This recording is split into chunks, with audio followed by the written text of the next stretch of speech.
Salut, je m'appelle Yannick et bienvenue sur ma chaîne. Dans la vidéo d'aujourd'hui, je vais te montrer 2 exercices pour améliorer ton son de saxophone et pour savoir si tu soutiens bien avec ton diaphragme et que ta respiration est correcte. Dans une autre vidéo que j'ai faite, je parlais de l'importance du son et de l'importance de bien soutenir avec ton diaphragme si tu voulais avoir une sonorité qui était large et bien remplie. Alors les 2 exercices que je te montre aujourd'hui, c'est exactement ce que ça va te travailler. La première chose que tu vas faire, c'est simplement venir jouer le Do médium ici. Maintenant, la difficulté qu'on va ajouter, c'est venir appuyer sur la clé d'octave, mais en conservant le Do médium. Alors voilà, il faut que ça donne comme ça.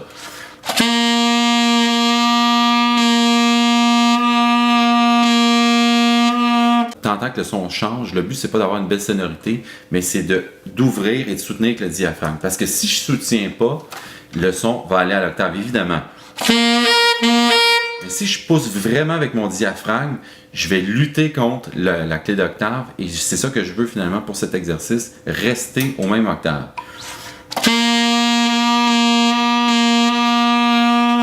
Maintenant, on va faire la même chose avec le Si, ici. Sans clé d'octave. Je rajoute.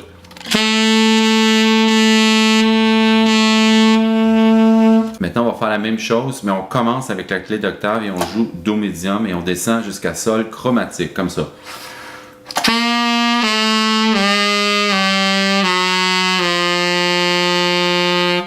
vois que j'avais ma clé d'octave, mais on entendait les notes au niveau médium. C'est vraiment pas facile, il faut vraiment soutenir avec le diaphragme, sinon ça fonctionne pas. Pourquoi on fait ça? C'est qu'après, quand on va enlever la clé d'octave, notre son va être gros comme ça parce qu'on va avoir l'espèce de réflexe de soutenir vraiment beaucoup avec le diaphragme.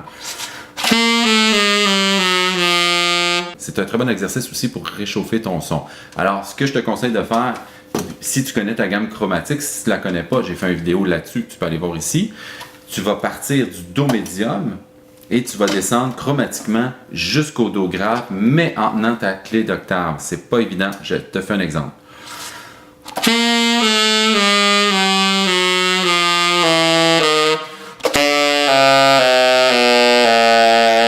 J'ai ma clé d'octave ici. Si tu veux aller un peu plus loin, je te donne un deuxième exercice. Tu vas venir prendre un crayon. Tu vas venir mettre le crayon ici.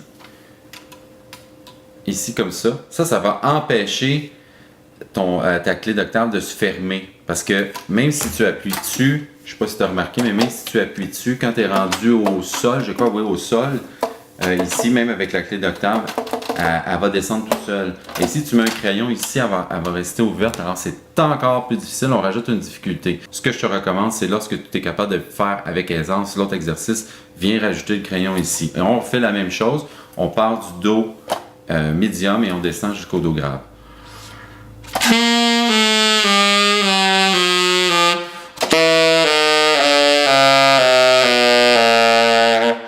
Et là, je n'ai pas besoin d'appuyer sur la clé d'octave parce qu'elle est toujours activée par le crayon. Tu vas voir que ces 2 exercices-là, ça prend une quantité incroyable d'air. C'est normal. Ce que je te dirais aussi, c'est attarde-toi pas trop à la qualité de ton son. Souffle. Et après, quand tu vas être capable de faire ça correctement, tu vas enlever le crayon. Tu vas voir que ton son va être vraiment plus plein.